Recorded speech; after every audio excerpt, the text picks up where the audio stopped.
வணக்கம். இன்றைய மாவட்ட செய்திகள். மதுரை மாவட்டம் பரவையை அடுத்த ஊர்மிச்சிக்குளம் பகுதியில் சுத்திகரிக்கப்பட்ட குடிநீர் மற்றும் புதிய அங்கன்வாடி கட்டிடத்திற்கான அடிக்கல் நாட்டு விழாவில் முன்னாள் அமைச்சர் செல்லூர் ராஜு பங்கேற்று திட்டத்தை துவக்கி வைத்தார். திருமாவளவனை நம்ம திமுக புலம்ப வைத்துட்டாங்கன்னு தான் நினைக்கிறேன். ஏன்னா இன்னைக்கு வடிவம் பெற்றதுக்கு முழு வடிவத்தோட அழகாக அமைக்கப்பட்டிருக்கிறது தேசிய ஜனநாயக கூட்டணி. இப்போ உங்களுக்கு தெரியும் இதில் யார் யார் இணைந்திருக்கிறாங்கன்னு முழுமையாக. அங்கே தான் வெற்று குத்து எல்லாமே, அங்கே தான் போர்க்குரல்லாம் நடந்துக்கிட்டு இருக்கு. அதில் மெயின் பார்ட்னர் காங்கிரஸ். அவங்க மெயினாக நினச்சது காங்கிரஸ் தான். அந்த காங்கிரஸே இன்னைக்கு போர்க்குரல் எடுத்துக்கிட்டு இருக்காங்க. அதில் அவங்களுக்கு மரியாதை இல்லை.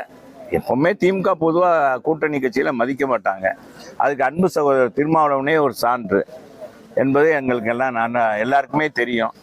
எனவே அந்த இதை நம்மகிட்ட அவர் என்ன சொல்றாரு, இது மூலமாவாச்சும் நம்ம தலைவர் ஏதாச்சும், நம்ம கூட்டணி தலைவர் பொறுப்பேற்றிருக்கிற முதலமைச்சர் ஏதாச்சும் வடிவம் கொடுப்பாரா அப்படின்னு பார்க்குறாரு. அண்ணன் இன்னைக்கு கொள்கை தங்கமா இன்னைக்கு ஏன் அவங்க வெறிச்சல் என்ன ராஜகண்ணப்பனுக்கு இன்னைக்கு எடப்பாடியார் முதலமைச்சராக போறாரே, எல்லாத்தையும் ஏற்றுக்கிட்டாங்களே அப்படின்னு ஒரு எரிச்சல்ல அவர் அப்படி பேசுறாரு. வேற ஒண்ணு அண்ணனை பத்தி நீங்க ஒன்னும் குறையா நினைக்க, நானும் குறையா நான் சொல்ல இல்லை அவரெல்லாம் ஒன்றும் சொல்லலை. ஆமா அப்படியே வச்சுக்கோங்க. ஏன்னா அவர் இறக்கும்போதே பாத்தீங்கன்னா பெரிய அப்படி நீங்க நினைச்சிடக்கூடாது இல்லையா. ராஜகண்ணப்பனா பெரிய பரம்பரையா வந்தவர் அப்படின்லாம் இல்லை, அரசியல் பரம்பரை அப்படிலாம் வருது கிடையாது. சாதாரண இதே ராஜகண்ணப்பன் உடுப்பி லாட்ஜில், உடுப்பி நம்ம பார்த்தீங்கன்னா எக்மோர்ட்ட இருக்கு உடுப்பி, நம்ம சேடப்பட்டி முத்தையா அவர்கிட்ட காலை பிடிச்சிட்டு அழுத சீட்டு வேணும் அப்படின்னு. அதுக்கு முதல்ல ஒன்றிய செயலாளர் பதவியும் எடுத்து விட்டாங்க. அதனால கேட்டவர் தான் ராஜகண்ணப்பன். அதெல்லாம் கால் பிடிக்கிறவரெல்லாம் போயிட்டு நீங்க எங்களை போய் சொல்லக்கூடாது. மதுரையில் என்டிஏ சார்பில் மார்ச் 1ஆம் தேதி அரசியல் பொதுக்கூட்டம் மண்டேலா நகரில் நடக்கிறது. கூட்டத்தில் பிரதமர் மோடி பங்கேற்று உரையாற்றுகிறார். இதற்கான முகூர்த்த கால் நடும் விழா பாரதிய ஜனதா கட்சி மற்றும் கூட்டணி கட்சி நிர்வாகிகளின் முன்னிலையில் நடைபெற்றது. நிகழ்ச்சியில் பாரதிய ஜனதா கட்சி மாநில தலைவர் நயினார் நாகேந்திரன், முன்னாள் அமைச்சர்கள் செல்லூர் ராஜு, உதயகுமார், எம்எல்ஏ ராஜன் செல்லப்பா மற்றும் பாரதிய ஜனதா கட்சி அதிமுக மூத்த நிர்வாகிகள் பங்கேற்றனர். இதற்குரிய முதல் கூட்டம் சென்னை மதுராந்தகத்திலே மிக பிரம்மாண்டமான முறையில் நடைபெற்றது. அதை பொதுக்கூட்டம் என்றே சொல்ல முடியாது. மிகப்பெரிய பொதுக்கூட்டம் என்று ஆரம்பித்து அது மாநாடாக முடிந்தது. அதிலும் மைல்கள் கணக்காக பிரைம் மினிஸ்டர் வந்து போன பிறகு கூட வேன்களும் கார்களும் பொதுமக்களும் அந்த இடத்தில் குவிந்தது. இன்னைக்கு ஆளுங்கட்சி திராவிட மாடல் ஆட்சிக்கு ஒரு பெரிய பேரிடியாக அமைந்திருக்கிறது. அதனைத் தொடர்ந்து தென்பாண்டி மண்டலத்தின் தலைநகராக இருக்கக்கூடிய இந்த மதுரை மண்ணில் நெற்றிக்கண் திறப்பினும் குற்றம் குற்றமை என்று சொன்ன இந்த மதுரை மண்ணில் மீண்டும் நீதி கேட்டு பாரத நரேந்திர மோடி அவர்கள் இந்த பொதுக்கூட்டத்தில் கலந்து கொள்ள இருக்கிறார்கள். வருகிற 1ஆம் தேதி இந்த கூட்டத்தில் தேசிய ஜனநாயக கூட்டணி அனைத்து தலைவர்களும் கலந்து கொள்வார்கள். இந்த கூட்டம் அல்ல, இதுவும் ஒரு மாநாடு போலே அமையும். மதுரையில் எந்த நிகழ்ச்சி அமைத்தாலும் அது மீனாட்சி அம்மனுடைய அருளாலே அந்த ஆட்சி தானாக மாறி நல்லாட்சி மலரும். அந்த ஆட்சி தேசிய ஜனநாயக கூட்டணியுடைய தலைமையில் அண்ணன் இபிஎஸ் அவருடைய தலைமையிலே வர இருக்கிறது. மக்களும் தயாராக இருக்கிறார்கள் என்பதை தெரிவித்துக் கொள்கிறேன். டெய்லி டிவியில் பேட்டி கொடுக்காரு இந்திய தேசிய காங்கிரஸ், டெய்லி டிவியில் பேட்டி கொடுக்காரு.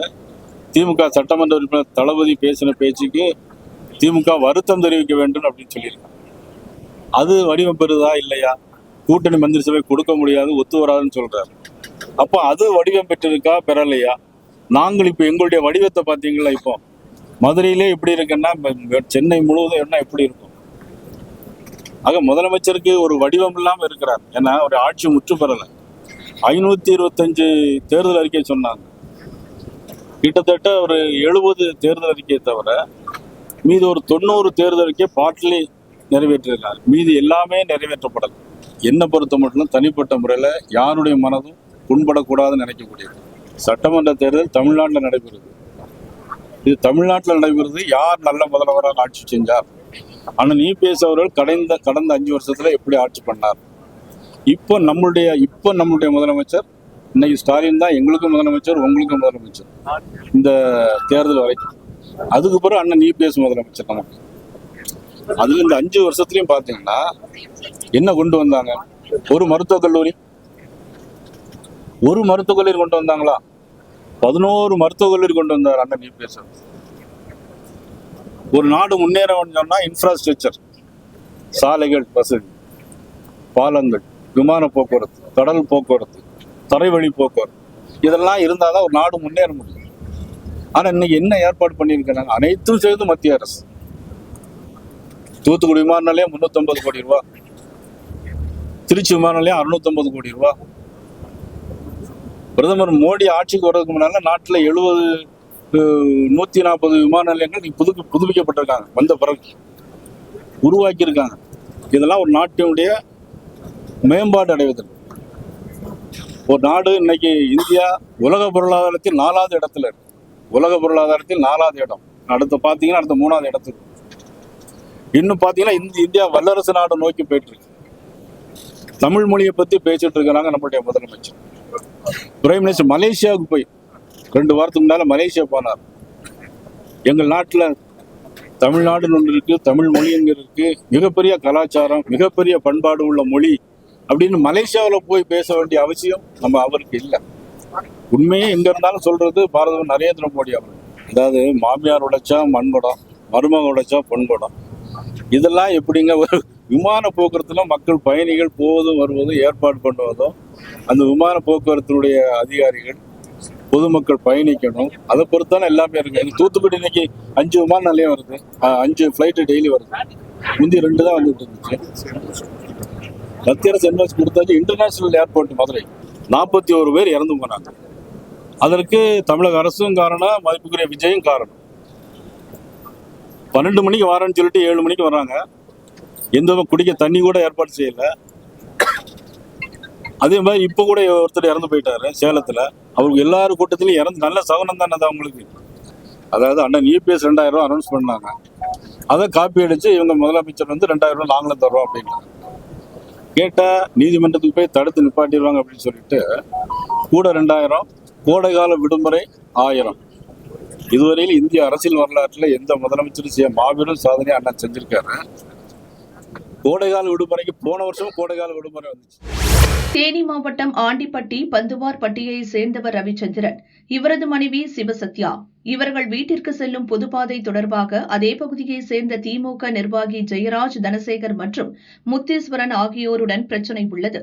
இருதரப்புக்கும் வாக்குவாதம் ஏற்பட்டு ஜெயராஜ் தனசேகர் உள்ளிட்டோர் கர்ப்பிணி சிவசத்யாவை கீழே தள்ளிவிட்டதாக கூறப்படுகிறது.